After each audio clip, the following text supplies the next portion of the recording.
Hey guys, welcome back to my channel. তোমাদের সবাইকে আমার চ্যানেলে অনেক অনেক স্বাগত জানাই। তোমরা প্লিজ আমার পাশে থেকো, like, comment and share, subscribe করতে মোটেই ভুলবে না কিন্তু। আর অনেকদিন পর ভিডিও বানাচ্ছি। আমি বাড়িতে এসেছি, আমাদের এখানে কীর্তন আছে বলে। এখানে প্রতি বছরই মাঘী পূর্ণিমায় কীর্তন হয় রাধাকৃষ্ণের মন্দিরে। দেখো সবাই ঠাকুর আনতে গিয়েছিল, দেখো কত লোক ঠাকুর আনতে গিয়েছিল, অনেক ভিড় ছিল।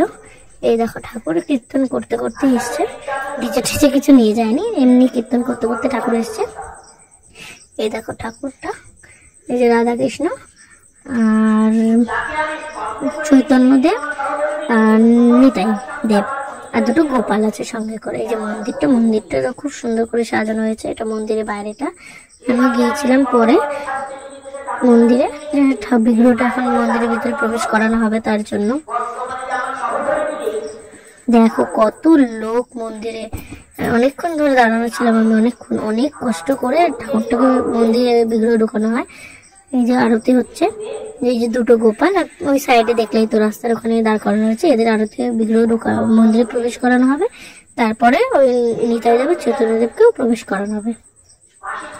আর এরা আরতি করছে, দেখো স্পিড বাড়ানো, তাও কতক্ষণ ধরে এরা আরতি করেই যাচ্ছে। সবাই তো দাঁড়িয়ে আছে কখন মন্দিরটা ঢুকানো হবে, প্রবেশ করানো হবে ঠাকুরকে। ঠাকুরকে প্রবেশ করিয়ে দিয়েছে। তো তোমাদের যদি আমাদের ভিডিওটা ভালো লেগে থাকে তাহলে please like, comment, share and subscribe করে আমার পাশে থাকো। Thank you.